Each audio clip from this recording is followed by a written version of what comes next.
তুমি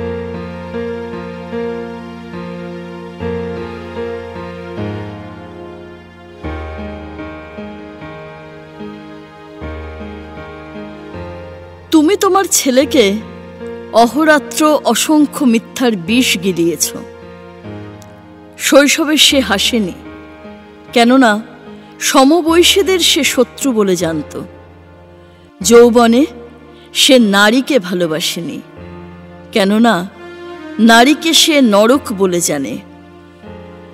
ধীরে ধীরে সেই অকাল বার্ধক্যের দিকে সে এখন এগিয়ে যাচ্ছে।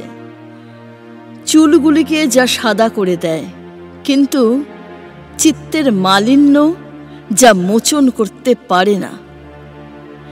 তোমার জন্য আমার কোনো ভাবনা নেই, কিন্তু তোমার ছেলের জন্য আমার বড় দুঃখ হয়। তুমি তোমার মেয়েকে অহরাত্র অসংখ্য কুৎসার কালি গিলিয়েছ।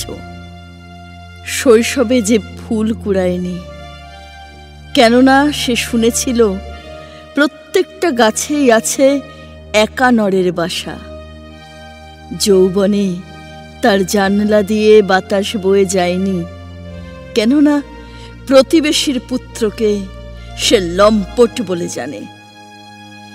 ধীরে ধীরে সে এখন সেই দিকে এগিয়ে যাচ্ছে যেখানে দুপুরগুলি বিকেলের মতো বিষণ্ণ, আর বিকেলগুলি রাত্রির মতো অন্ধকার। তোমার জন্য আমার কোনো ভাবনা নেই, কিন্তু তোমার মেয়ের জন্য আমার বড় দুঃখ হয়।